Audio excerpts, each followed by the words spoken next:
আবারও বেশি আতঙ্ক ছড়াচ্ছে নতুন করোনা ভাইরাস। সবাইকে অনুরোধ করা হচ্ছে ঘরে থাকার জন্য।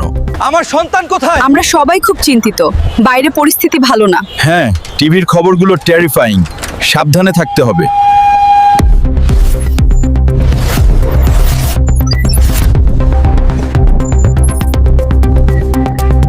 দাম কত?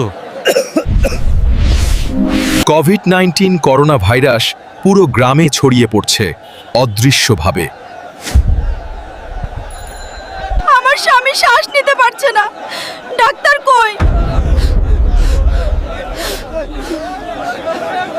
পুরো গ্রামে আতঙ্ক ছড়িয়ে পড়ে। আপনারা সবাই মাস্ক পরুন এবং সুরক্ষিত থাকুন। করোনা ভাইরাস থেকে বাঁচতে সামাজিক দূরত্ব বজায় রাখুন। লকডাউন চলছে, অপ্রয়োজনে বাইরে বেরোবেন না।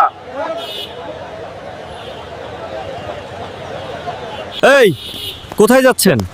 এখন সিএনজি চালানো নিষেধ, বাসায় ফিরে যান। জি আচ্ছা স্যার, আমি ফিরে যাচ্ছি। ভাই সাহেব, প্রয়োজন ছাড়া রাস্তায় বের হবেন না। বর্তমান পরিস্থিতিতে সবার বাড়িতে থাকা উচিত। যান, সাবধানে বাড়ি যান। সরকার আমাদের কথা ভেবেছে। ওই পেও না বাবা, কিছু হবে না। শুধু একটু। আচ্ছা মা। হায়ান, হয়ে গেছে। এখন ওই জায়গায় গিয়ে বসুন।